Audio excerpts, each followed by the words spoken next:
أعوذ بالله من الشيطان الرجيم. بسم الله الرحمن الرحيم.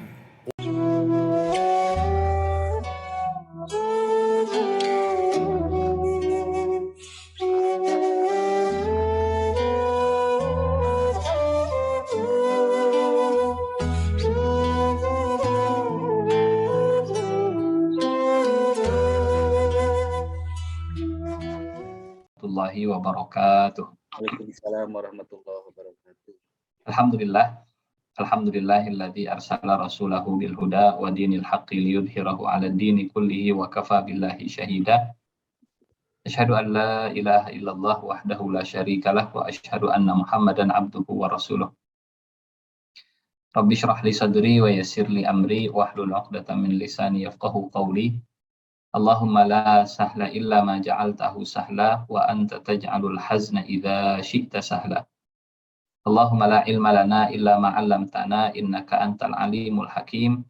Allahumma 'allimna ma yanfa'una wanfa'na bima 'allamtana wa zidna ilman wa amalan ya rabbal alamin. Amma ba'du. Bapak Ibu yang Allah muliakan, bersyukur alhamdulillah malam hari ini kita masih dipertemukan kembali. Mudah-mudahan semuanya sehat walafiat, keluarganya, anak istrinya, cucu-cucunya, rekan kerja, kerabat, murid-murid kita, mudah-mudahan semuanya dalam keadaan yang terbaik. Amin. Yang sakit kita doakan mudah-mudahan segera disembuhkan, dikuatkan, ditabahkan, disabarkan, diangkat segera penyakitnya, dan mudah-mudahan jadi ampunan dosa, kafarat untuk semua kesalahan-kesalahan insyaallah. Amin ya rabbal alamin. Bapak Ibu yang Allah muliakan, kita akan kembali melanjutkan sharing dan kajian kita tentang perjalanan hidup sahabat Rasulullah Shallallahu Alaihi Wasallam, Sayyidina Ali bin Abi Thalib insyaallah. Dan malam ini akan jadi bagian terakhir dari kisah Sayyidina Ali bin Abi Thalib insyaallah. Bapak Ibu yang Allah muliakan, kalau pertemuan sebelumnya pembahasan kita tentang kebersamaan beliau awal dakwah bersama Rasulullah saat hijrah, kemudian sedikit tentang rumah tangga beliau dengan Siti Fatimah juga kalau saya tidak salah sudah kita singgung. Yang belum kita angkat adalah tentang kepemimpinan Sayyidina Ali bin Abi Thalib, kekhilafahan Ali bin Abi Thalib, dan apa saja yang terjadi dalam masa kepemimpinan beliau. Saya izin menggunakan slide ya, PowerPoint, mudah-mudahan membantu catatan Bapak Ibu semua insyaallah. Ya. Bapak Ibu yang Allah muliakan, setelah wafatnya Khalifah Utsman bin Affan, terbunuhnya Khalifah Utsman bin Affan akibat makar ya yang dilakukan oleh segelintir orang, makar yang disusun oleh Abdullah bin Saba, orang Yahudi yang berpura-pura masuk Islam supaya bisa diterima oleh orang Islam, tapi di saat yang sama dia merencanakan kerusakan ya. Jadi bukan kita ingin berprasangka buruk ya, tapi ada kisah ya, ada fakta bahwa ada catatan sejarah bahwa terbunuhnya sahabat Utsman bin Affan, Khalifah Utsman bin Affan, ternyata dimotori, diprovokasi ya, diinisiasi oleh Abdullah bin Saba yang tidak menginginkan umat Islam itu ada di puncak kekuatannya. Nah, sepeninggalnya Khalifah Utsman bin Affan, beberapa hari kemudian, 5 hari setelah wafatnya Utsman bin Affan, kita pernah sampaikan di kajian Khalifah Utsman bin Affan bahwa beliau wafat di bulan Zulhijjah ya, di awal atau pertengahan bulan Zulhijjah. Kurang lebih 5 hari setelah wafatnya Utsman bin Affan, para sahabat saat itu mereka melihat tidak ada orang yang paling berhak untuk menempati posisi kepemimpinan kecuali Ali bin Abi Thalib. Kecuali Ali bin Abi Thalib. Karena saat Utsman bin Affan menjadi khalifah, ya di awal terpilihnya Utsman bin Affan menjadi khalifah, saat itu ada dua calon khalifah, ya. Ada dua cahol. Kalau sekarang kan cawalkot, cagup, capres. Nah, kalau zaman dulu cahol mungkin ya, calon khalifah. Ada dua calon khalifah yang dipilih oleh umat Islam. Yang pertama Utsman bin Affan dan yang kedua Ali bin Abi Thalib. Setelah dilakukan survei pemilu mungkin kalau bahasa kita hari ini, setelah ditanya satu persatu orang-orang yang ada di kota Madinah, dari mulai anak-anak, ibu-ibu, orang dewasa, orang tua, dan seterusnya, ternyata suara mayoritas jatuh ke sahabat Utsman bin Affan. Tapi bukan berarti Sayyidina Ali bin Abi Thalib tidak punya suara. Banyak juga suaranya. Sehingga sepeninggalnya Khalifah Utsman bin Affan, kaum muslimin saat itu mereka melihat tidak ada yang lebih berhak, tidak ada yang lebih pantas, tidak ada yang lebih cocok untuk menempati posisi khalifah kecuali Ali bin Abi Thalib. Maka para sahabat mereka datang ke Sayyidina Ali bin Abi Thalib yang saat itu sedang bersedih ditinggalkan oleh sahabat Utsman bin Affan. Kata para sahabat ini, kami tidak melihat orang terbaik setelah Utsman bin Affan kecuali engkau. Kami mohon, kami minta Anda menggantikan Utsman bin Affan sebagai khalifah. Kata Ali bin Abi Thalib, da'uni, ya, utrukuni, tolong tinggalkan saya. Tolong jauhkan saya dari urusan ini, dari masalah ini. Saya sejak lama sudah terdidik menjadi wazir, bukan menjadi amir. Dari zaman Abu Bakar, dari zaman Umar, dari zaman Utsman, saya sudah di posisi sebagai wazir. Kalau kalian menempatkan saya sebagai wazir, saya siap. Tapi kalau sebagai amir, ada yang lain yang lebih baik. Ketawaduan Sayyidina Ali bin Abi Thalib, meskipun umat memandang beliau adalah orang yang paling cocok. Kata para sahabat, faman lil islami illa anta. Wahai Sayyidina Ali, siapa orang yang paling bisa diandalkan untuk agama ini kecuali engkau. Untuk saat ini engkaulah orang yang paling bisa diandalkan. Akhirnya sahabat Sayyidina Ali bin Abi Thalib ini beliau meminta supaya mendapat persetujuan dari ahli Badar. Pasukan Badar yang masih ada di kota Madinah diminta pendapatnya. Dan ternyata ya, semua ahli Badar yang ada di kota Madinah, semua pasukan Badar yang tersisa, yang masih tinggal di kota Madinah, semua mengatakan setuju. Semua berpendapat setuju. Kata Sayyidina Ali bin Abi Thalib, kalau begitu, saya ingin dilantik bukan di rumah. Ya. Saya ingin dilantiknya di masjid Rasulullah SAW. Walaupun usulan Sayyidina Ali bin Abi Thalib untuk dilantik di masjid ini agak ditentang oleh sahabat Abdullah bin Abbas. Kata Abdullah bin Abbas, hari ini orang-orang masih rame, ya, masih hiruk pikuk, masih sibuk dengan berita wafatnya Utsman bin Affan. Kalau di masjid kemudian ada pelantikan Sayyidina Ali bin Abi Thalib, akan semakin ramai lagi kondisi di kota Madinah. Kata Sayyidina Ali, saya tidak ingin pelantikan kepemimpinan ini terjadi di rumah. Khawatir ada anggapan bahwa ini dilantiknya sembunyi-sembunyi, dilantiknya rahasia, tidak mau dilantik terang-terangan, tidak mau dideklarkan bahwa umat memilih Sayyidina Ali bin Abi Thalib. Dan akhirnya Sayyidina Abdullah bin Abbas beliau menerima argumentasi dan dilantiklah Sayyidina Ali bin Abi Thalib persis di hari Jumat saat orang berkumpul di tanggal 24 Zulhijjah tahun 35 Hijriyah. Bapak Ibu yang Allah muliakan, dari wafatnya Utsman bin Affan, jaraknya memang nggak terlalu jauh. Sehingga para ulama memandang bahwa umat ini tidak boleh kosong kepemimpinannya.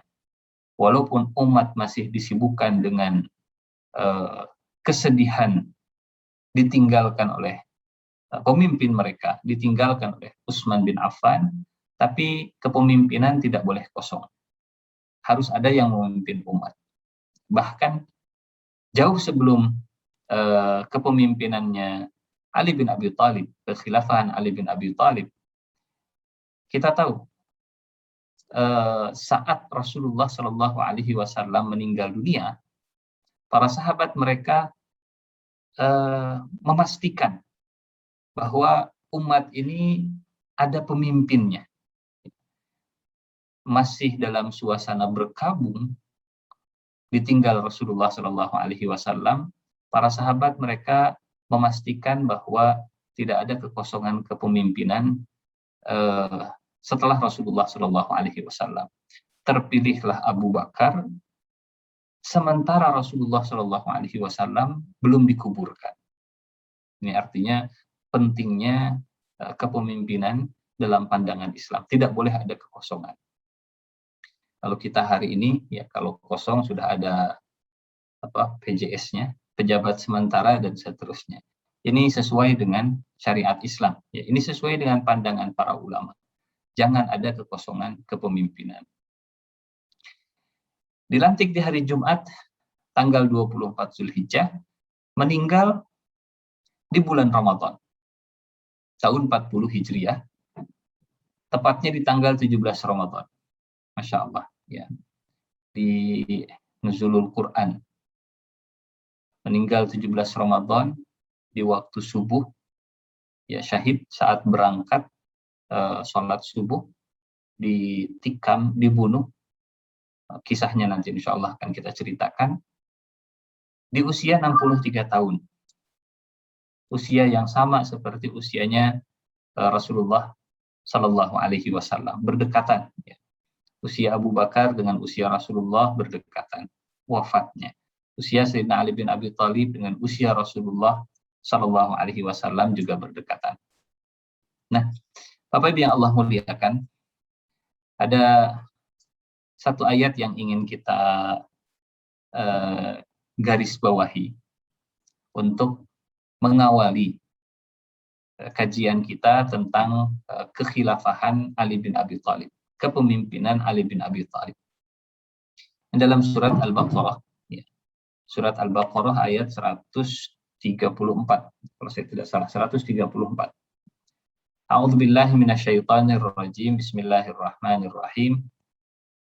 Tilka ummatun qad khalat laha ma kasabat wa lakum ma kasabtum wa la tus'aluna amma kanu ya'malun. Itu adalah umat yang sudah berlalu. Itu adalah kisah cerita umat yang sudah berlalu. Laha ma kasabat wa lakum ma kasabtum.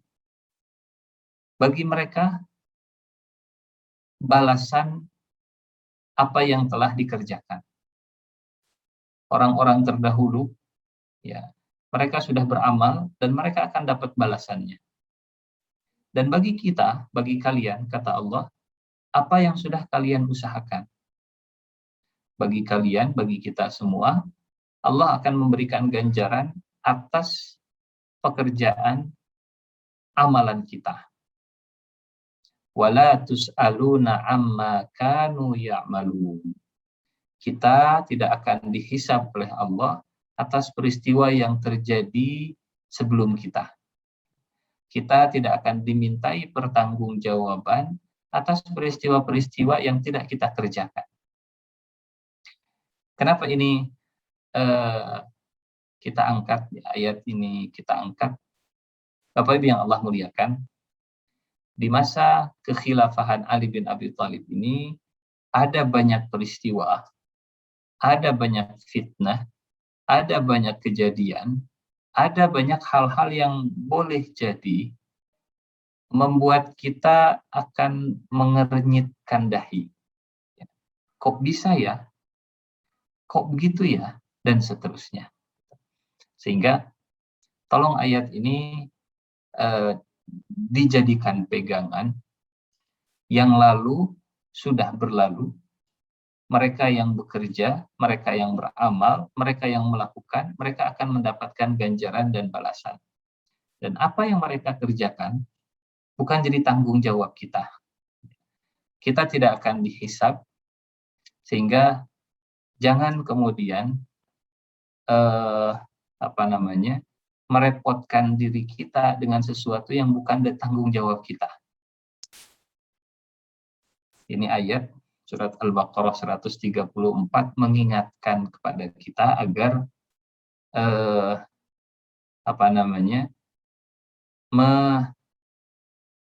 meringankan lisan kita, meringankan hisab kita, tidak terlalu banyak menguras pikiran kita untuk sesuatu yang bukan jadi tanggung jawab kita.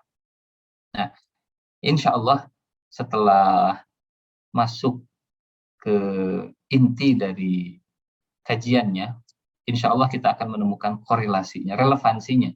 Kenapa ayat ini kita angkat di awal, kita jadikan sebagai guidance, ya, agar sekali lagi yang lalu sudah terjadi, tanggung jawab yang sudah mengerjakannya, kita tidak akan dimintai pertanggungjawaban atas apa yang sudah mereka kerjakan.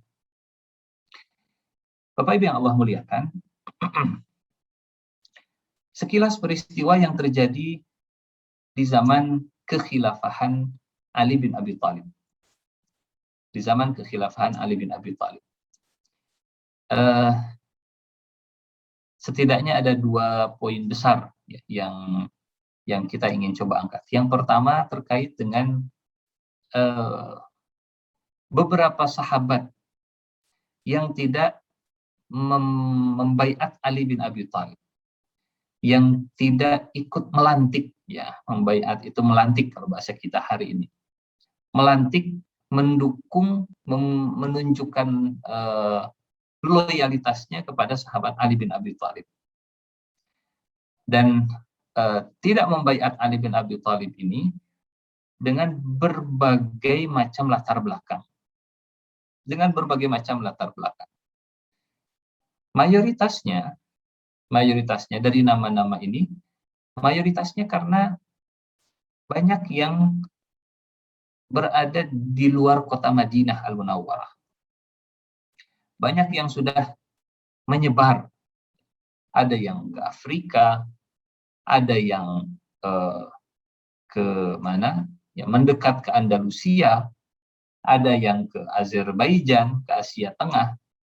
Sementara yang menunjuk, ya, kalau dalam fikih disebutnya ahlul hilli wal aqdi, atau kalau bahasa kekinian dan kedisiniannya, bahasa orang Indonesianya, kalau zaman dulu, ya, dipilih oleh MPR, ya, kan dulu presiden dilantik oleh MPR. Masyarakat, rakyat memilih anggota DPR dan MPR. Anggota MPR dipilih oleh masyarakat, nanti masyarakat memilih presiden. Nah, anggota MPR inilah yang dalam fikih biasanya disebut ahlul hilli wal aqdi. Orang-orang yang punya posisi, orang-orang yang diakui kompetensinya untuk memilih pemimpin kaum muslimin. Nah, Sa'ad bin Abi Waqqas, nama yang terkenal. Usamah bin Zaid, nama yang terkenal. Al-Mughirah bin Syu'bah, juga populer, sering kita temukan dalam hadis dari Mughirah bin Syu'bah. Nu'man bin Bashir juga demikian. Hasan bin Thabit, penyairnya Rasulullah Shallallahu Alaihi Wasallam, juga seperti itu. Tidak membaiat Ali bin Abi Thalib dengan berbagai macam latar belakang dan lain-lain. Dan lain-lain ini ada beberapa lagi. Termasuk salah satunya yang akan kita angkat kisahnya, yaitu Muawiyah, putranya Abu Sufyan. Ya, sekali lagi, dengan berbagai macam latar belakang, dengan berbagai macam alasan dan sebab. Nah, ini ke depan, ya, jadi salah satu fitnah, jadi salah satu sebab peristiwa besar, ya, fitnah besar di zaman kekhilafahan Ali bin Abi Thalib. Sehingga kita masuk ke poin yang kedua, beberapa peristiwa yang terjadi. Yang pertama, Ma'rakatul Jamal, perang onta. Yang kedua, Ma'rakatus Siffin, perang Siffin. Yang ketiga, gesekan antara sahabat Muawiyah radhiyallahu anhu, Ali bin Abi Thalib radhiyallahu anhu. Ada sesuatu. Kemudian yang keempat, munculnya fitnah Khawarij. Dan yang terakhir, fitnah besar, yaitu terbunuhnya sahabat Ali bin Abi Thalib. Dibunuhnya Sayyidina Ali bin Abi Thalib oleh orang-orang Khawarij. Nah, Bapak Ibu yang Allah muliakan, setidaknya 5 fitnah besar inilah, 5 peristiwa besar inilah yang terjadi di zaman kekhilafahan Sayyidina Ali bin Abi Thalib. Memang kalau dibandingkan dengan Khulafaur Rasyidin sebelum beliau, fitnah yang cukup besar, yang skalanya agak mirip dengan kekhilafahan Ali bin Abi Thalib, terjadi di zaman Abu Bakar As-Siddiq. Ya. Munculnya orang-orang yang murtad, munculnya orang-orang yang tidak mau membayar zakat. Kemudian di zaman Utsman bin Affan terjadi makar, perencanaan untuk pembunuhan, dan sampai akhirnya terjadi pembunuhan Utsman bin Affan. Bapak yang Allah muliakan, sehingga kisah Khulafaur Rasyidin menggambarkan kepada kita tentang realitas yang bakal terjadi, yang pernah terjadi dan mungkin bakal terjadi. Karena Allah ingin kita melihat bahwa sahabat juga manusia. Mereka adalah orang-orang yang dimuliakan oleh Allah Subhanahu wa taala dengan kebersamaan bersama Rasulullah Shallallahu alaihi wasallam. Tapi mereka juga manusia. Para sahabat juga manusia. Amalnya sangat besar, amalnya sangat luar biasa, dan mereka juga manusia seperti kita. Sehingga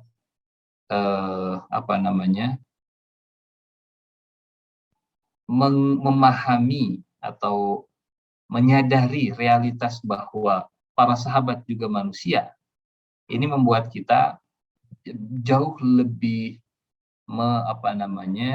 memaklumi peristiwa-peristiwa yang akan terjadi atau peristiwa-peristiwa yang sudah terjadi, khususnya di zaman kekhilafahan Ali bin Abi Thalib. Nah, kita mulai dari yang pertama, Ma'rakatul Jamal. Jamal, pendek mimnya. Karena kalau mimnya panjang, Ma'rakatul Jamal artinya jadi beda. Kalau mimnya 2 harokat, Jamal artinya cantik. Kalau mimnya pendek, Jamal artinya onta. Jadi kalau Ma'rakatul Jamal bukan perang onta, tapi perang kecantikan, kontes kecantikan jadinya. Ma'rakatul Jamal. Disebut Ma'rakatul Jamal karena terjadi peristiwa di mana saat itu ibunda kita semua, Siti Aisyah radhiyallahu anha, terlibat dalam peristiwa itu dan terjatuh dari untanya. Ini menimbulkan pertanyaan, apa yang menyebabkan Siti Aisyah radhiyallahu anha beliau terlibat dalam peristiwa seperti ini, padahal Rasulullah Shallallahu Alaihi Wasallam sudah meninggal dunia, bahkan kemudian beliau sampai terjatuh dari sekedupnya, dan ini jadi berita besar.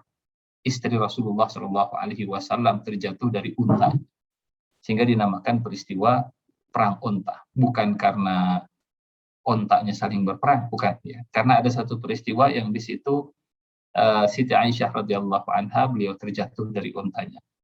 Nah, Bapak Ibu yang Allah muliakan,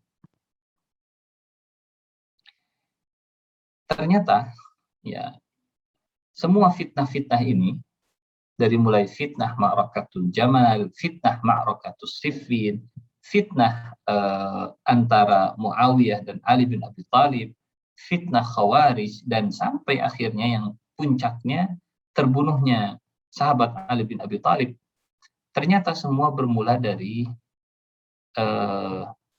satu hal. Semua berawal dari satu peristiwa, semua lanjutan dari rentetan peristiwa ya wafatnya Sayyidina Utsman bin Affan radhiyallahu anhu. Jadi setelah Utsman bin Affan dibunuh, setelah Utsman bin Affan meninggal dunia, ya, kemudian Sayyidina Ali bin Abi Thalib menjadi khalifah. Keluarganya Utsman bin Affan, kabilahnya Utsman bin Affan, mereka menuntut kisos, minta haknya, minta supaya pembunuh Utsman bin Affan itu ditangkap segera, dicari siapa pembunuhnya, ditangkap, baru kemudian dieksekusi. Ini keluarganya Utsman bin Affan. Siapa keluarga terdekat yang menuntut kisos, ya, menuntut balas kepada pembunuhnya Utsman bin Affan? Muawiyah adalah sahabat yang paling depan menuntut hak darah Utsman bin Affan. Kenapa? Kenapa Muawiyah? Karena Muawiyah ini beliau sepupunya Utsman bin Affan. Ya, sepupunya Utsman bin Affan. Dan di zaman kekhilafahan Utsman bin Affan, Muawiyah ini dipercaya untuk memimpin negeri Syam. Markasnya Muawiyah, pusat kekuasaannya Muawiyah ada di negeri Syam. Ketika Utsman bin Affan terbunuh, keluarganya menuntut, ya, kabilahnya menuntut. Kepada siapa menuntutnya? Ya, kepada siapa lagi kalau bukan kepada Sayyidina Ali bin Abi Thalib. Tolong dong, hak kami ini segera ditunaikan. Tolong dong kepada khalifah untuk menangkap orang yang sudah membunuh sepupu kami. Tolong dong, dan seterusnya. Muawiyah sebagai walinya Utsman ingin supaya Sayyidina Ali segera mengeksekusi, memburu, mengejar, mencari, mengidentifikasi pelaku pembunuhan Sayyidina Utsman bin Affan. Dan ini hak keluarga yang terbunuh, dan haknya langsung diberikan oleh Allah Subhanahu wa taala. Dalam surat Al-Isra, surat ke-17 ayat ke-33, Allah memberikan jaminan hak penuh kepada keluarga yang dibunuh. A'udzubillahi minasyaitonirrajim. Wa man qutila mazluman faqad ja'alna liwaliyhi sultana fala yusrif fil qatli innahu kana mansura. Dan barang siapa yang dibunuh secara zalim, berarti ada yang dibunuh tapi tidak secara zalim. Contohnya apa? Contohnya kalau orang yang dikisos gara-gara membunuh, ditembak mati gara-gara dia memerangi tawanan yang berbahaya kemudian dibunuh. Nah, ini dibunuhnya bukan secara zalim. Atau dalam berperang, musuh kemudian dibunuh. Nah, itu bukan dibunuh secara zalim. Memang hak dia. Benar pembunuhan dalam peperangan. Dibenarkan. Wa man qutila mazluman, dan barang siapa yang dibunuh secara zalim, faqad ja'alna liwaliyhi sultana, maka sesungguhnya kami, Allah Subhanahu wa taala, telah memberi kekuasaan kepada ahli warisnya. Fala yusrif fil qatl, tapi ahli waris jangan sampai melampaui batas dalam menuntut pembalasan, ya. Jangan kemudian yang dibunuh dari keluarganya cuma seorang, tapi menuntutnya satu keluarga pembunuh semuanya harus dieksekusi. Enggak, ya. Fala yusrif fil qatl. Atau dibunuhnya sama, harus dimutilasi misalnya. Enggak. Walaupun misalnya keluarga korban atau korban itu dibunuh dengan misal, nauzubillah min dzalik, dengan dimutilasi, fala yusrif fil qatl. Menuntut balasnya ya bukan dengan cara yang sama, tidak dengan cara mutilasi, tapi dengan cara yang langsung langsung hilang nyawanya. Innahu kana mansura, sesungguhnya dia adalah orang yang mendapat pertolongan dari Allah. Nah, Bapak Ibu yang Allah muliakan, ayat inilah yang kemudian menjadi landasan keluarga Utsman bin Affan menuntut Sayyidina Ali bin Abi Thalib. Termasuk Talhah, Zubair, Aisyah, ya. Mereka dan beberapa sahabat sepakat dengan usulannya Muawiyah.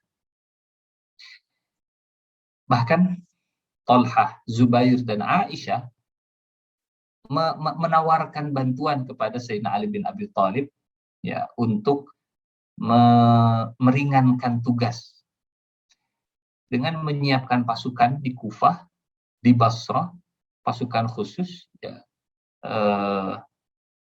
yang tugasnya mengidentifikasi, mencari, menangkap, memburu orang-orang yang membunuh Sayyidina Utsman bin Affan. Karena pembunuhnya Utsman bin Affan itu bukan satu dua orang, tapi mereka bergerombol dan berbanyakan. Sehingga dibutuhkan pasukan dari Kufah, dari Basrah. Memang pembunuhnya menyebar di berbagai kota. Tapi, Bapak Ibu yang Allah muliakan, Sayyidina Ali bin Abi Thalib, beliau punya cara pandang yang lain. Beliau punya kebijakan yang lain, yang berbeda. Sayyidina Ali bin Abi Thalib lebih memilih mengeksekusi, memburu para pelaku pembunuhan Utsman bin Affan setelah situasi di kota Madinah sudah kondusif. Karena saat itu situasi di kota Madinah masih hiruk pikuk, ya. Orang-orang masih banyak yang berkabung, orang-orang juga masih kaget, ya. Tidak tidak disangka ada kumpulan orang yang berani dengan sengaja mengepung rumahnya Utsman bin Affan, menghunuskan pedang, mengisolasi Utsman bin Affan di dalam rumahnya, ngirim air saja tidak boleh, ngasih makanan saja tidak boleh. Padahal Utsman sosok yang begitu luar biasa dermawan. Kalau Umar bin Khattab, pembunuhnya itu sembunyi-sembunyi, kemudian mengeksekusi saat sholat subuh. Tapi kalau pembunuhnya Utsman bin Affan, mereka terang-terangan. Dan terang-terangan karena jumlahnya sangat banyak. Jumlahnya sangat banyak. Mereka pegang senjata dan jumlahnya juga sangat banyak. Sehingga situasi ini, jumlah pembunuh Utsman bin Affan, komplotan pembunuh Utsman bin Affan yang jumlahnya sangat banyak itu, membuat situasi, kondisi keamanan masih belum stabil. Sehingga ijtihadnya Sayyidina Ali bin Abi Thalib ingin agar kondisi Madinah kondusif dulu. Jangan kemudian keributan ditambah dengan keributan. Ini tenangkan dulu, baru nanti kita mengejar para pelaku pembunuhan Sayyidina Utsman bin Affan. Nah, akhirnya masing-masing dengan pendapatnya. Sayyidina Ali bin Abi Thalib, beliau punya hak sebagai seorang khalifah untuk mengambil kebijakan, tapi para sahabat, ya, mereka juga niatnya bagus. Dan sekali lagi, Sayyidina Ali bin Abi Thalib bukan tidak ingin memberikan hak kepada keluarganya Utsman, tapi ada prioritas, ya, ada skala prioritas yang dipilih oleh Sayyidina Ali bin Abi Thalib. Nah, Talhah, Zubair, Siti Aisyah radhiyallahu anha dan beberapa sahabat yang lain, mereka mengambil jalan tengah, bergerak untuk membantu Sayyidina Ali bin Abi Thalib. Dari Madinah, ya, sahabat-sahabat ini dan Siti Aisyah radhiyallahu anha pergi dari Madinah ke Kufah, pergi dari Madinah ke Basrah, ya. Kemudian mengumpulkan pasukan, mengumpulkan orang-orang yang siap untuk direkrut, memburu pembunuhnya Utsman bin Affan. Dengan harapan begini, kalau Sayyidina Ali bin Abi Thalib sudah bisa menuntaskan kondisi Madinah, maka pasukan pemburu pembunuh Utsman bin Affan itu sudah siap. Jadi kerjanya simultan, dibantu oleh Talhah, Zubair, dan Aisyah radhiyallahu anhu. Di Madinah dikondusifkan oleh Sayyidina Ali, kemudian pemburu pembunuh Utsman bin Affan disiapkan oleh sahabat-sahabat tadi. Nah, singkat cerita, Bapak Ibu yang Allah muliakan, Talhah, Zubair, dan Siti Aisyah radhiyallahu anha dengan beberapa sahabat yang lain sudah menyiapkan 30.000 pasukan. 30.000 pasukan yang siap diperintahkan oleh Khalifah Ali bin Abi Thalib. Apapun perintahnya, kapanpun memerintahnya, mangga silahkan. Jadi swadaya mungkin ya, diinisiasi oleh para sahabat, kemudian diserahkan pasukan ini kepada Sayyidina Ali bin Abi Thalib. Silahkan, ini pasukannya sudah siap. Di saat yang bersamaan, karena dulu ya komunikasi tidak real time seperti sekarang, di saat yang bersamaan, Sayyidina Ali bin Abi Thalib, beliau di Madinah menyiapkan 20.000 pasukan untuk menuntaskan permasalahan.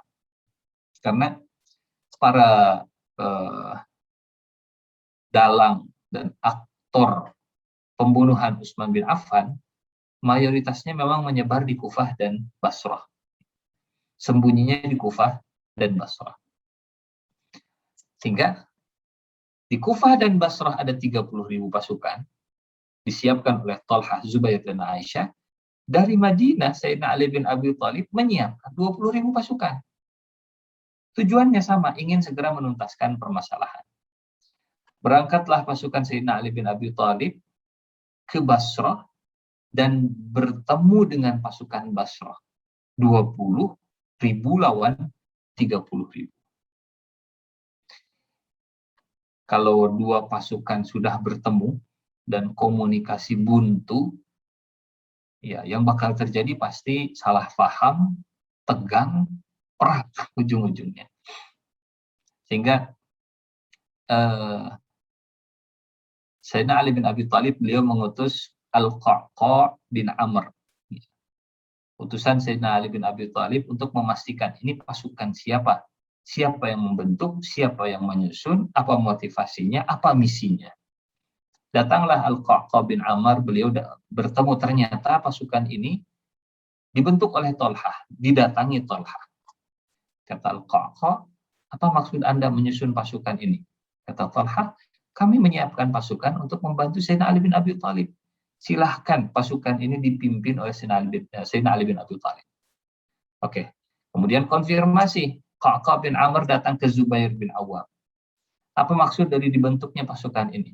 Jawaban Sayyidina Zubair sama seperti jawabannya Talhah. datang lagi Qa'qa' kepada Siti Aisyah radhiyallahu anha. Kata Siti Aisyah, sama. Tujuan kita untuk islah bainan nas, untuk memperbaiki urusan manusia, ya, menyelesaikan masalah manusia ini, orang-orang ini. Clear, ya? Ini dua pasukan yang punya tujuan yang sama, tidak untuk berhadap-hadapan, tidak untuk bertempur antar sesama. Datang Qa'qa' bin Amr ke Sayyidina Ali bin Abi Thalib menyampaikan, bayangkan 20.000, 30.000, kalau disatukan jadi 50.000. Pasukan Madinah bertemu dengan pasukan Kufah dan pasukan Basrah, kalau mereka bertemu, kalau mereka bersatu, para pembunuhnya Utsman bin Affan pasti akan kalang kabut. Para pembunuhnya Utsman bin Affan, mereka pasti akan mudah untuk dikalahkan. Nah, kabar tentang penyatuan dua pasukan ini sampai ke telinga Abdullah bin Saba dan kawan-kawannya. Ashtar an-Nakhai, Shuraih bin Aufa. Kata Abdullah bin Saba, bersatunya dua pasukan ini akan membahayakan. Karena memang Abdullah bin Saba dalam otak dibalik pembunuhan Sayyidina Utsman bin Affan. Sehingga Abdullah bin Saba, beliau menyusun makar, merancang adu domba supaya dua pasukan ini jangan bersatu. Bapak Ibu yang Allah muliakan, ya. Ini nilai yang begitu luar biasa. Bahkan yang bisa melihatnya adalah musuh-musuh umat Islam.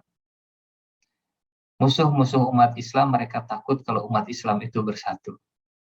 Mereka khawatir kalau kekuatan besar ini ya bisa disatukan, bisa berkolaborasi, bisa menjaga kebersamaan, bisa ada di dalam satu komando yang sama. Sehingga upaya-upaya untuk memecah belah selalu ada. Selalu ada cerita lagu lama untuk memecah belah persatuan umat Islam. Dan apa yang dilakukan oleh Abdullah bin Saba? Beliau punya 2.000 orang. 2.000 orang, yang kemudian 2.000 orang ini disusupkan, dimasukkan kedua pasukan tadi. Dipecah, ya, dibagi-bagi. Ada yang ke pasukan Basrah, ada yang ke pasukan Madinah. Masuk, ya, 2.000 orang tersebut dibagi kedua pasukan tersebut. Nah, kemudian dibuat rencana di hari yang sudah ditentukan, menjelang dini hari, di saat orang terlelap atau baru terbangun untuk qiyam, ya, untuk sholat malamnya, ditentukan waktunya, ditentukan tanggalnya. Di waktu itu 2.000 orang ini mereka, ya, jangan bayangkan seperti kondisi hari ini, ya, dengan dengan cahaya terang di mana-mana. Di tengah kegelapan, 2.000 orang ini mereka yang sudah menyusup ke pasukan kaum muslimin tadi, mereka menyerang tempat mereka menyusup. Jadi sebutlah misalnya, ya, 1.000 orang ini mereka menyerang pasukan Madinah. 1.000 orang lagi yang menyusup di pasukan Basrah, mereka menyerang pasukan Basrah. Nah, musuh dalam selimut. Dan kalang kabutlah dua pasukan ini. Sehingga yang terjadi apa? 30.000 pasukan Basrah mereka menyangka bahwa mereka dikhianati oleh pasukan Madinah. 20.000 pasukan Madinah mereka merasa sudah dikhianati oleh pasukan Basrah. Jadi diadu domba. Dan akhirnya di tengah malam tersebut dua pasukan ini hampir saja dua pasukan ini mereka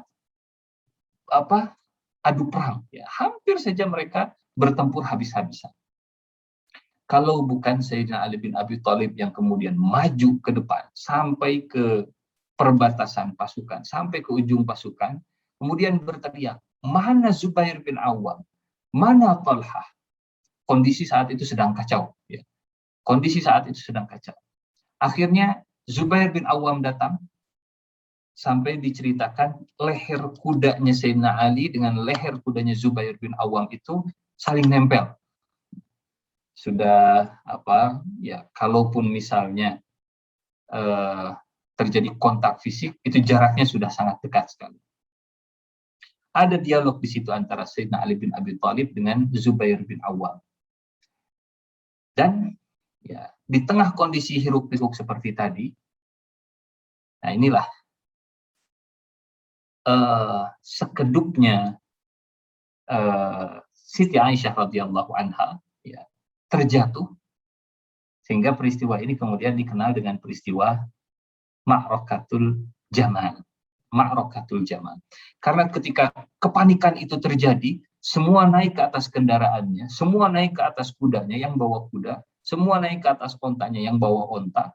Dan ketika Siti Aisyah naik ke atas onta, kepanikan terjadi di mana-mana, terjatuhlah beliau radhiyallahu anha, terjatuh dari untanya. Nah, Bapak Ibu yang Allah muliakan, dari sini kita bisa simpulkannya. Peristiwa Ma'rakatul Jamal, peristiwa perang onta, ternyata bukan karena kedengkian, kebencian di antara para sahabat, tapi lebih kepada perbedaan ijtihad di awal yang berujung kepada inisiatif dan skala prioritas. Yang ini memilih skala prioritas, yang ini berinisiatif, dan sudah selesai. Masalahnya sudah selesai, komunikasi sudah terjadi, sudah clear, tapi ternyata Bapak Ibu yang Allah muliakan, ada orang di tengah-tengah kaum muslimin yang ingin mengadu domba sesama kaum muslimin. Sehingga muncullah ya, kesan bahwa Siti Aisyah radhiyallahu anha berhadap-hadapan dengan Sayyidina Ali bin Abi Thalib, saling benci, saling dengki, dan seterusnya. Padahal inilah realnya, ya, kisah nyatanya, faktanya demikian. Tidak ada kedengkian, tidak ada kebencian, semuanya saling mencintai. Bahkan Sayyidina Ali bin Abi Thalib, beliau memastikan kondisi Siti Aisyah radhiyallahu anha. Jangan sampai kemudian terbunuh, jangan sampai kemudian mendapat bencana dan seterusnya, salah bunuh dan seterusnya. Jadi ya, fitnah ini muncul dari kesalahpahaman. Ya, fitnah ini muncul dari adu domba Abdullah bin Sabah. Maka hikmah yang bisa kita ambil, sesama kaum muslimin pasti mereka punya hati yang sama. Ya, mereka punya ikatan akidah. Beda organisasi, beda mazhab, beda cara dalam kunut misalkan dan tidaknya, tapi hatinya itu pasti akan bersatu.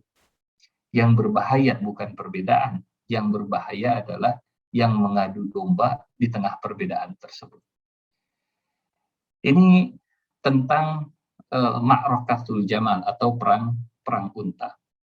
Nah, Bapak Ibu yang Allah muliakan, setelah peristiwa ini, Sayyidina Ali bin Abi Thalib tidak kembali ke Madinah, tapi beliau kembali ke Kufah, ya, pindah ibu kotanya. Nah, kalau hari ini mungkin ibu kota. Ibu kotanya pindah. Jadi dari zaman Rasulullah, ibu kota itu di Madinah, Abu Bakar ibu kota di Madinah, Umar ibu kota di Madinah, Utsman ibu kota di Madinah. Di zaman kekhilafahan Ali bin Abi Thalib, baru ibu kota dipindahkan dari Madinah ke Kufah. Kenapa dipindahkan ke Kufah? Untuk mengontrol kondisi Kufah yang saat itu jadi pusat gonjang-ganjing, ya. Gonjang-ganjing. Jadi sebab fitnah itu saat kekhilafahan Ali bin Abi Thalib adanya di negeri Irak, di Kufah, di Basrah, dan seterusnya. Sehingga langsung dipindahkan ibu kotanya ke daerah yang paling panas, paling ramai isu politiknya. Nah, setelah kembalinya Sayyidina Ali bin Abi Thalib ke Kufah, kondisi sudah selesai, sudah mereda, ya, sudah tidak ada lagi kendala. Walaupun pemburu Sayyidina Utsman bin Affan masih belum dikejar, ya, masih belum dikejar. Setelah peristiwa Jamal tadi, Sayyidina Ali bin Abi Thalib kemudian memanggil sahabat-sahabat, memanggil orang-orang yang belum berbaiat kepada beliau. Kalau kemarin Sayyidina Ali bin Abi Thalibnya ada di Madinah, banyak sahabat yang jauh. Kalau sekarang Sayyidina Ali bin Abi Thalib sudah ada di Kufah, dipanggil oleh beliau, khususnya yang dipanggil yang terdekat, yang ada di wilayah Syam, ini daerah Syam, Palestina, Jordan, Suriah, Libanon, dipanggil oleh Sayyidina Ali bin Abi Thalib, sahabat Muawiyah, dipanggil untuk mengakui kekhilafahan Ali bin Abi Thalib. Tapi ternyata jawaban dari Muawiyah, beliau menolak untuk dipanggil, menolak untuk mengakui kekhilafahan Ali bin Abi Thalib dengan dua alasan. Alasan yang pertama, banyak sahabat yang juga masih belum menunjukkan pengakuan. Banyak sahabat yang tersebar dan mereka masih belum menunjukkan pengakuan dan dukungan. Dan yang kedua, alasan Muawiyah menuntut darah pembunuh Utsman bin Affan radhiyallahu anhu. Penolakan ini, Bapak Ibu yang Allah muliakan, dipandang sebagai tindakan bughot, ya, bughot. Ahlu sunnah wal jamaah memandang penolakan Muawiyah ini tidak tepat. Muawiyah radhiyallahu anhu, beliau sahabat Nabi. Sayyidina Ali bin Abi Thalib, beliau juga sahabat Nabi. Dalam masalah ini, penolakan Muawiyah untuk mengakui kekhilafahan Ali tidak tepat. Bukan kata saya, tapi kata para ulama. Karena alasan yang disampaikan oleh sahabat Muawiyah tidak menjadi penghalang sahabat-sahabat yang lain untuk mengakui kekhilafahan Ali bin Abi Thalib. Yang tersebar ini bukan berarti tidak mengakui, ya. Boleh jadi informasinya yang tidak sampai, atau karena memang jaraknya yang jauh. Sehingga dalam hal ini sahabat Muawiyah, beliau berada dalam posisi yang berseberangan dengan sahabat Ali bin Abi Thalib. Sekali lagi, surat Al-Baqarah 134, ya, tetap kita jadikan pegangan. Tilka ummatun qad khalat. Itu adalah umat yang terdahulu. Mereka akan mendapatkan ganjaran dari perbuatannya, dan kita nggak akan ditanya tentang perbuatan mereka. Tahu saja, tapi tidak perlu kemudian terlalu merepotkan diri, masing-masing dengan amalannya. Nah, sehingga di tanggal 12 Rajab 36 Hijriah, sahabat Ali bin Abi Thalib, Sayyidina Ali bin Abi Thalib, beliau berangkat menuju ke Syam dari Kufah untuk menghadapi Muawiyah, ya, untuk meminta kepada Muawiyah agar sikapnya tidak diteruskan.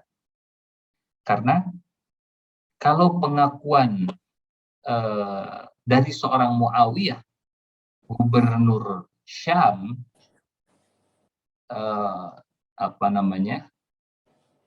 tidak tidak mengakui kekhilafahan Ali bin Abi Thalib, tidak menutup kemungkinan kekhilafahan Ali bin Abi Thalib itu akan semakin pincang, karena nanti boleh jadi muncul fitnah-fitnah yang lainnya lagi.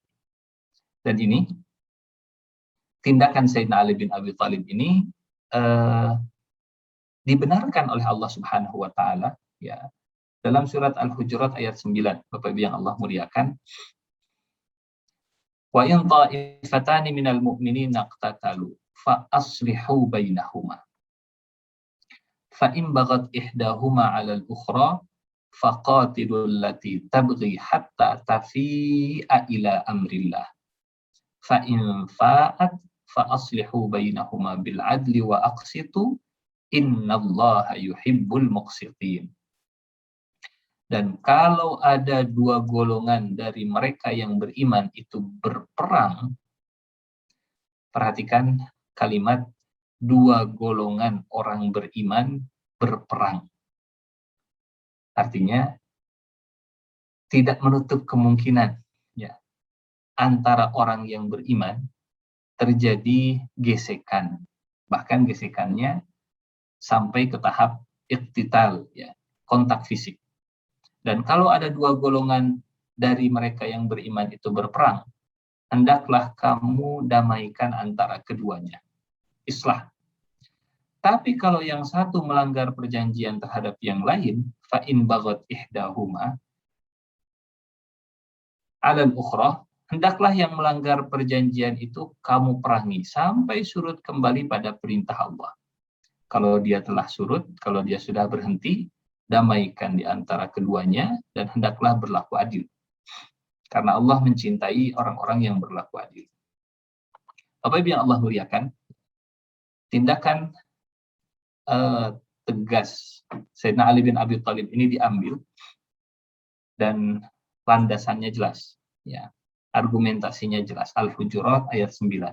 Karena kepemimpinan Sayyidina Ali bin Abi Thalib itu sah, diakui oleh para sahabat, tidak dengan cara yang ilegal, ya, bukan dengan cara yang tidak benar, mendapat amanah untuk memimpin dengan cara yang benar, sehingga ketika ada di wilayah di negerinya yang tidak mau mengakui, Sayyidina Ali bin Abi Thalib punya hak, ya, untuk mengkonfirmasi, ya, menyiapkan pasukan berangkat menuju ke Syam.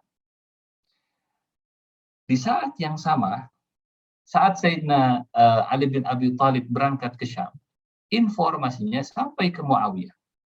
Dan akhirnya Muawiyah juga menyiapkan pasukan.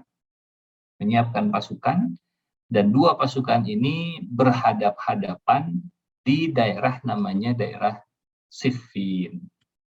Daerah Siffin ini tidak jauh dari Sungai Efrat.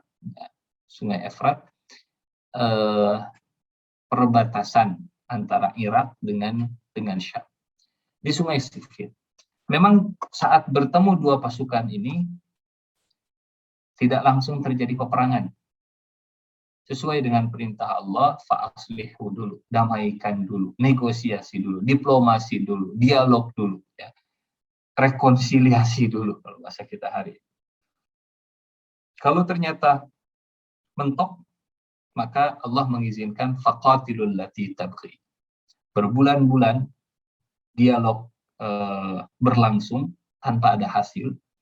Berangkat dari bulan Rajab dari Kufah, kemudian sampai bulan Muharram. Jadi berapa bulan? Rajab, Sya'ban, Ramadan, Syawal, Zulqa'dah, Zulhijjah, Muharram. 6 bulan dua pasukan berhadapan, tapi mereka tidak terjadi peperangan. Tidak terjadi peperangan. Di sini kita bisa melihat bahwa Sayyidina Ali bin Abi Thalib, beliau bukan sosok yang bernafsu hanya ingin membantai. Tidak, apa kata orang Sunda, abong. Abong itu apa ya? Tidak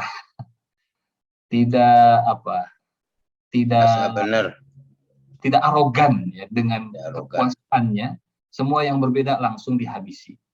pasukannya besar, pasukannya kuat, sudah berhadapan dengan pasukan, bayangkan, pasukan kekhilafahan berhadapan dengan pasukan gubernur lah kalau bahasa kita hari ini. Tapi selama 6 bulan, Sayyidina Ali bin Abi Thalib masih memberikan waktu, dialog, negosiasi. Sampai akhirnya bulan Muharram, sudah 6 bulan masih belum ada perkembangan, akhirnya diputuskan di bulan Safar, faqatilul lati tabghi. Kalau begitu, maka kontak fisik yang diambil. Dan Bapak Ibu yang Allah muliakan, ya, peristiwa Siffin ini, perang Siffin ini terjadi sehari, 2 hari, 3 hari, berhari-hari, bahkan ada yang menyebutkan sampai 7 hari. Ya, Bapak Ibu yang Allah muliakan, sekali lagi, Muawiyah, beliau sahabat Rasulullah SAW. Sayyidina Ali bin Abi Thalib, beliau sahabat Rasulullah SAW. Di barisan Muawiyah banyak sahabat Rasulullah SAW. Di barisan Sayyidina Ali bin Abi Thalib banyak sahabat Rasulullah SAW. Peristiwa ini sekali lagi tentunya masuk, ya, ada dalam catatan takdir Allah Subhanahu wa Ta'ala. Tapi sekali lagi yang mesti kita pegang surat Al-Baqarah ayat 134. Tilka ummatun qad khalat laha ma kasabat wa lakum ma kasabtum wa la tus'aluna amma kanu ya'malun. Nah, ini kronologi perang Siffin, latar belakangnya terkait tentang penolakan pengakuan kekhilafahan Ali bin Abi Thalib yang itu punya alasan. Muawiyah juga punya alasan, meskipun Ahlus Sunnah wal Jamaah mengatakan bahwa alasan itu tidak sekuat alasannya Sayyidina Ali bin Abi Thalib. Jadi dalam posisi ini, dalam peristiwa ini, Sayyidina Ali bin Abi Thalib beliau yang benar. Nah, yang berikutnya, Bapak Ibu yang Allah muliakan, kita masih ada waktu, Pak Adri? Sudah ada pertanyaan? Masih ada waktu, Ustaz. Boleh lebih dari 30 menit, Ustaz. Siap. Syukran, Ustaz. Yang berikutnya, Bapak Ibu yang Allah muliakan, jadi ini rentetan peristiwa yang sambung menyambung menjadi satu kesatuan. Setelah terdesak, jadi kekuatan pasukan Sayyidina Ali bin Abi Thalib berhasil memukul mundur, mendesak pasukannya Muawiyah. Dan di tengah kondisi yang terdesak tadi, Amr bin As, sahabat Rasulullah SAW juga, menyarankan kepada Muawiyah untuk melakukan tahkim. Tahkim ini penyelesaian perkara, rekonsiliasi, ya. damai lagi dengan Quran. Dan saat itu Al-Quran disimpan di ujung tombak, kemudian diangkat oleh pasukannya Muawiyah. Al-Quran diangkat di ujung tombak, kemudian ditunjukkan. Ini isyarat tahkim, kita tahkim. Kita selesaikan perkara dengan Al-Quran. Sayyidina Ali bin Abi Thalib melihat bahwa ini hanya sekedar trik saja, ya. Trik dalam kondisi terdesak, kemudian minta tahkim. Sayyidina Ali bin Abi Thalib bahkan dengan kalimatnya yang masyhur, ya, kalimatu haqqin urida biha batilun. Kata beliau, tahkim ini kalimat yang hak, kalimat yang benar, ya, terminologi yang benar, istilah yang benar, tapi digunakan untuk yang tidak benar. Tujuan dan maksudnya, motif dan latar belakangnya nggak benar nih pasti. Tapi tahkim itu ada di dalam syariat. Tahkim itu dibenarkan oleh Allah Subhanahu wa Ta'ala. Hanya motifnya saja yang berbeda. Hingga kata para ulama, kebenaran dan cara menggunakan kebenaran adalah dua hal yang berbeda. Al-haq wastikhdamul haq syai'an mukhtalifan. Kebenaran dan cara menggunakan kebenaran adalah dua hal yang berbeda. Misal contoh. Sabar itu kalimat yang benar. Sabar itu adalah kalimat yang benar. Tapi kalau sabar ini digunakan untuk menutupi kemalasan. Misal, orang minta kita untuk kerja yang benar. Sementara kitanya malas, sabar dong, sabar. Kalimatnya benar sabar itu. Tapi dipakainya bukan untuk sesuatu yang benar. Ya. Contoh misalnya, contoh ini hanya sekedar contoh saja. Korupsi atau pemberantasan korupsi itu benar. Tapi kalau pemberantasan korupsi dipakai untuk menghabisi lawan politik misalnya, padahal nggak korupsi. Ini kalau kalimatnya Sayyidina Ali bin Abi Thalib, kalimatu haqqin urida biha batilun. Ini contoh saja. Nah, di surat An-Nisa ayat 35, ini tentang tahkim, ya, tentang penyelesaian perkara, mediasi dengan wasit, dengan hakam. Wa in khiftum shiqaqa bainihima fab'atsu hakaman min ahlihi wa hakaman min ahliha iyurida islahan yuwaffiqillahu bainahuma innallaha kana aliman khabira. Jika kalian mengkhawatirkan persengketaan antara suami istri, kirimlah seorang hakam, wasit, mediator dari keluarga laki-laki dan seorang mediator dari keluarga perempuan. Kalau keduanya ingin islah, ingin berbaikan, Allah kasih tahu. Nah, akhirnya, Bapak Ibu yang Allah muliakan, meskipun Sayyidina Ali bin Abi Thalib memandang bahwa tahkim itu sebagai trik saja, tapi pasukannya mayoritas setuju untuk tahkim.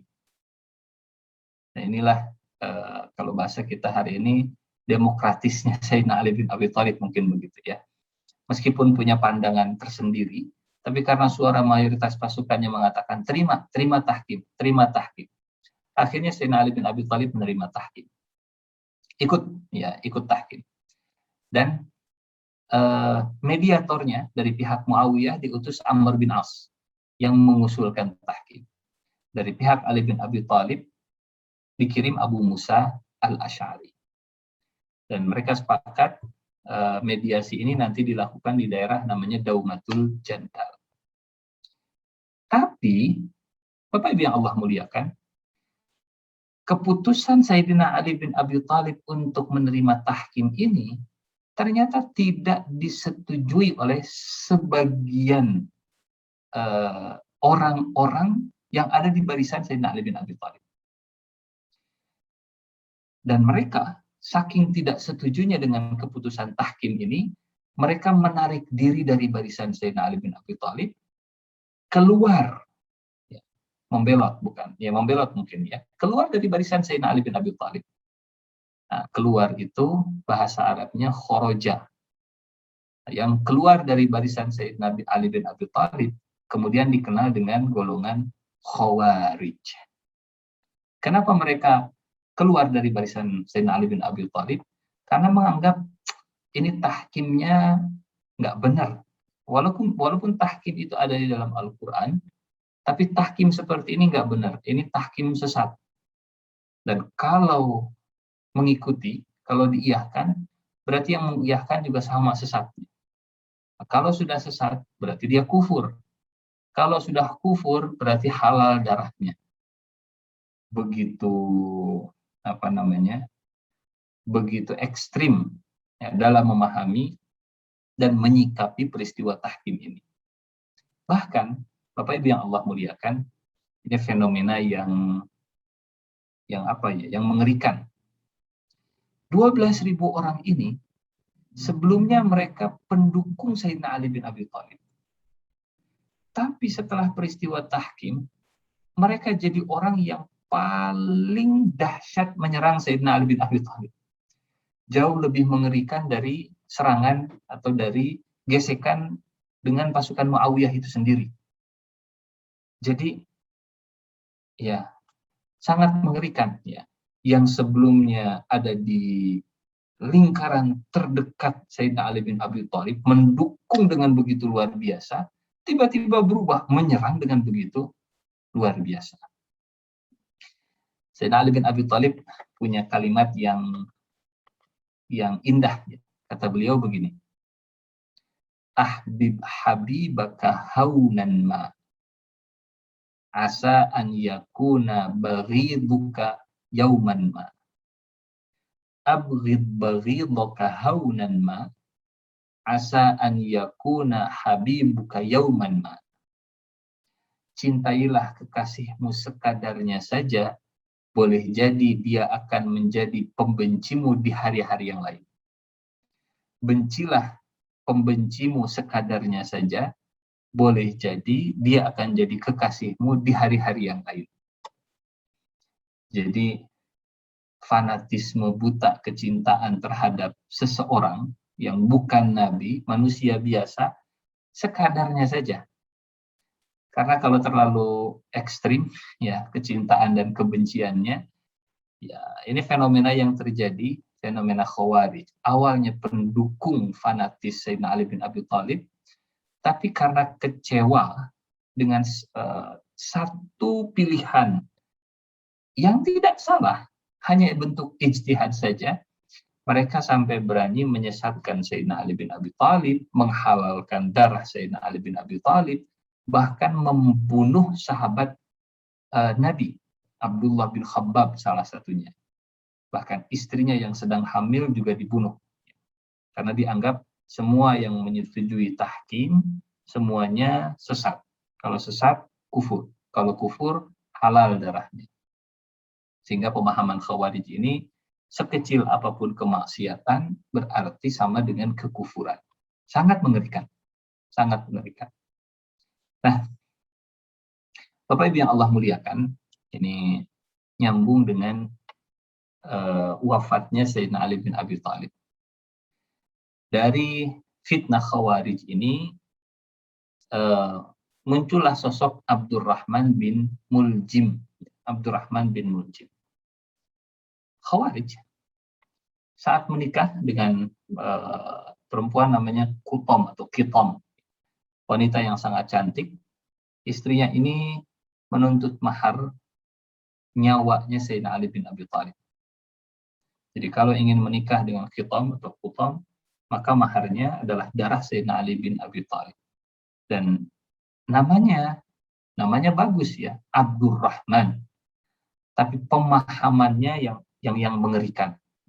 Abdurrahman bin Muljim, dialah yang membunuh Sayyidina Ali bin Abi Thalib di bulan Ramadan. Bayangkan, membunuh sahabat Rasulullah, membunuh khalifah, membunuh pemimpin kaum muslimin di bulan Ramadan di tanggal 17 saat beliau mau sholat.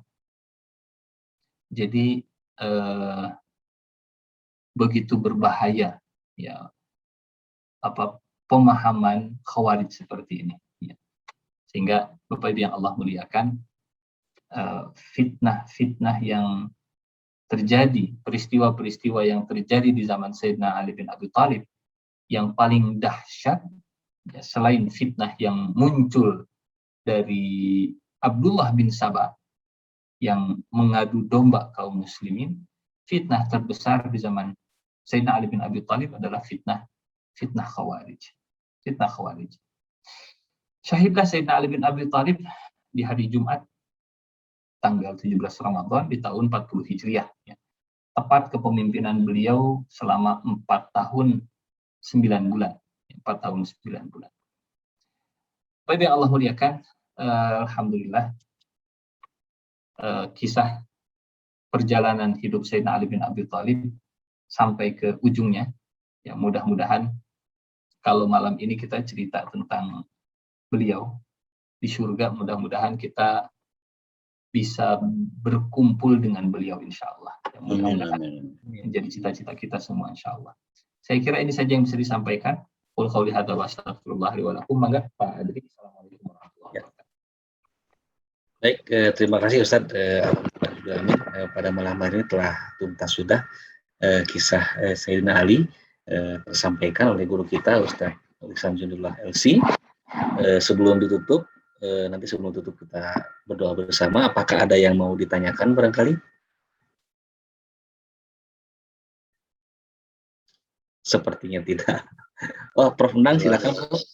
Enggak, cukup jelas, terharu aja. Kalau itu Ustadz, kalau awal mula pemahaman Syiah itu terjadi pada masa Sayyidina Ali atau setelahnya Ustadz? Ya, jadi cikal bakalnya itu muncul dari zaman Sayyidina Ali bin Abi Thalib. Jadi yang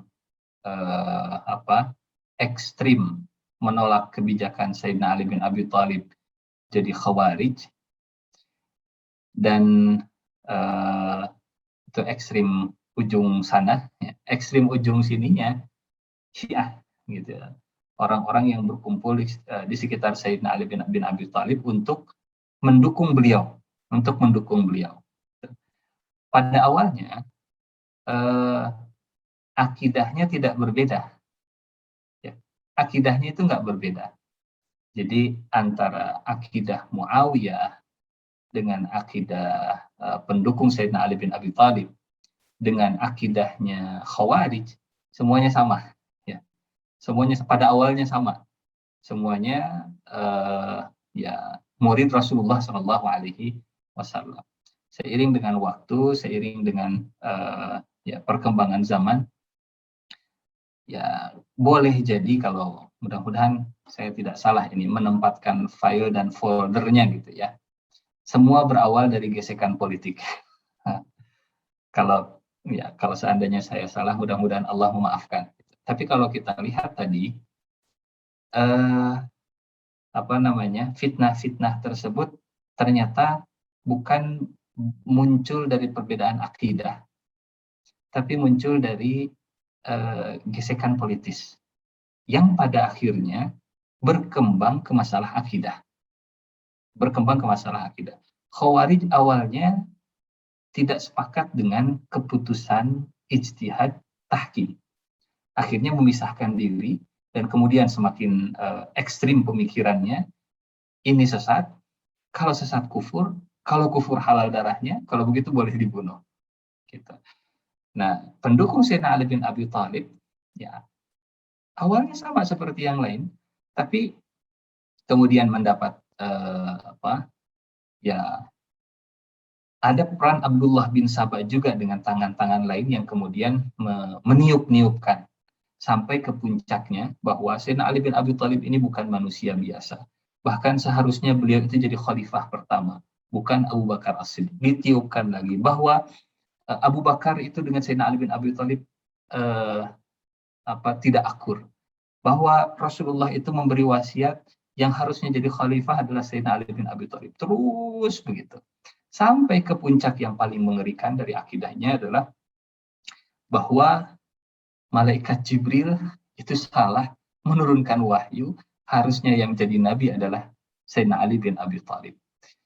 Yang lebih mengerikan dari itu, ya ada pemahaman mengangkat Sayyidina Ali bin Abi Thalib bukan sekedar di posisi nubuwah, tapi di posisi uluhiyah. Yang mengendalikan alam semesta ini adalah Sayyidina Ali bin Abi Thalib, Imam Ali bin Abi Thalib, dan seterusnya. Jadi perkembangan penyimpangan akidahnya itu tidak langsung saat itu, sedikit demi sedikit.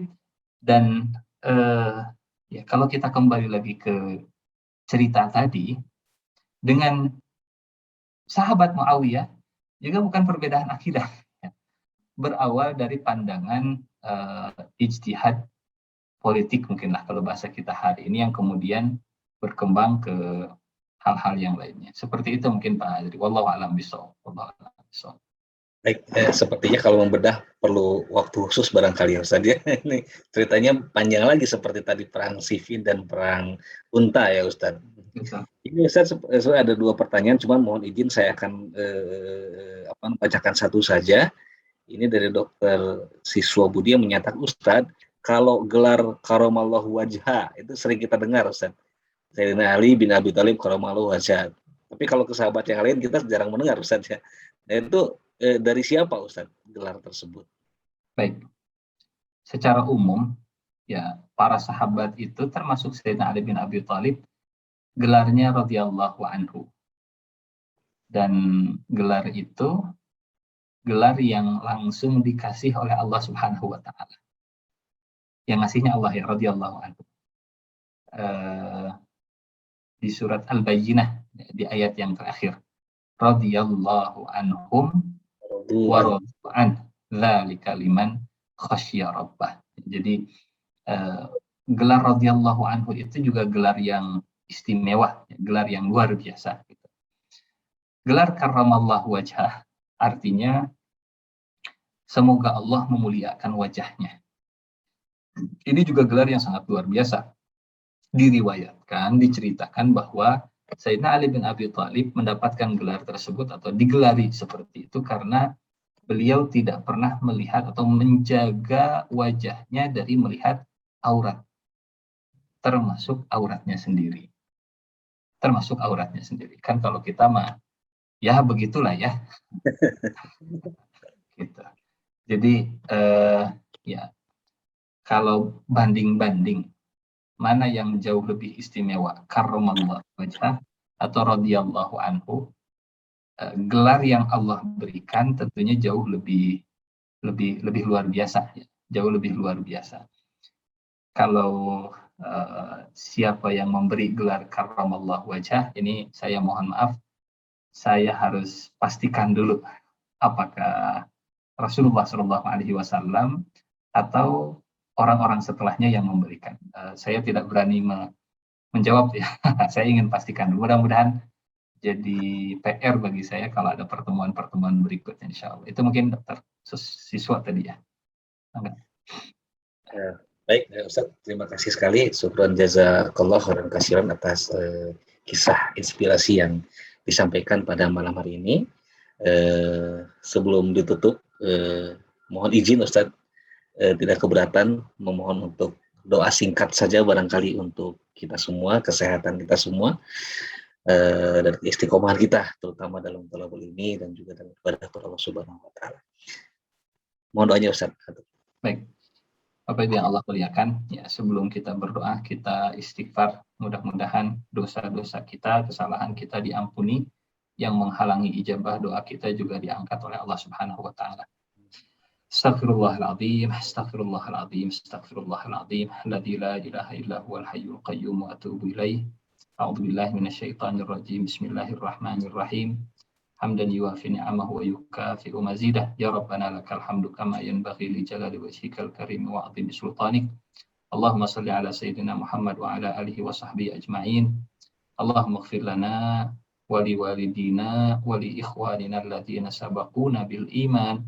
ولا تجعل في قلوبنا غلا للذين آمنوا ربنا إنك رؤوف رحيم ربنا آتنا في الدنيا حسنة وفي الآخرة حسنة وقنا عذاب النار وصلى الله على سيدنا محمد وعلى آله وصحبه وسلم والحمد لله رب العالمين.